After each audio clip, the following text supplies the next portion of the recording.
ještě když chodil do školy, vždycky nejlíp z nás plnil úkoly. Skvělý diktáty, dětský kravaty, kluk jak andílek, trochu debílek. Brejličky se mu mlžily, za to jedničky se mu množily. Dobře maloval, skvěle žaloval, tenhle andílek, malej debílek.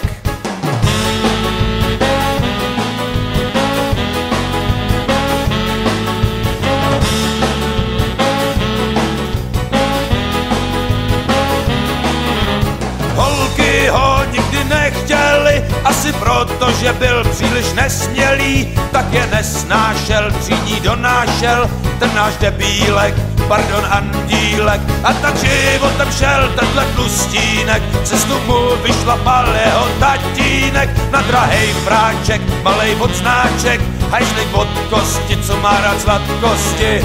Vlasy pomalu pomazaný náš andílek má velký ambice, hlavně v politice a kritice. Vlasy pomalu pomazaný náš andílek má velký ambice, hlavně v politice i kritice.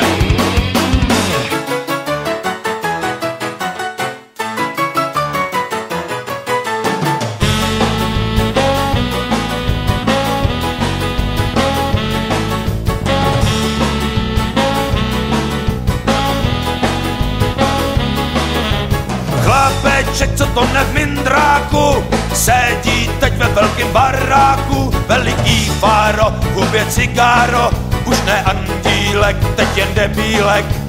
Těžko se facce ubrání a tak je chudinka strašně humánní. Velmi morálně škodí po straně, pomluvat docela hodně udělá. Vlasy pomalu pomazaný náš andílek má velký ambice, hlavně v politice i kritice.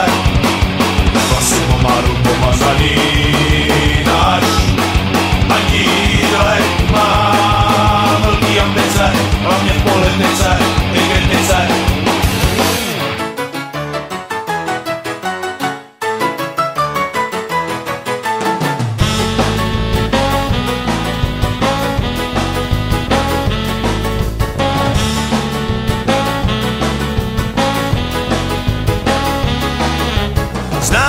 Víc těch hajzlíků dělaj politiku, píšou kritiku, oči jim zaplanou, při útoku stranou, ve škole andílci, teďka debílci.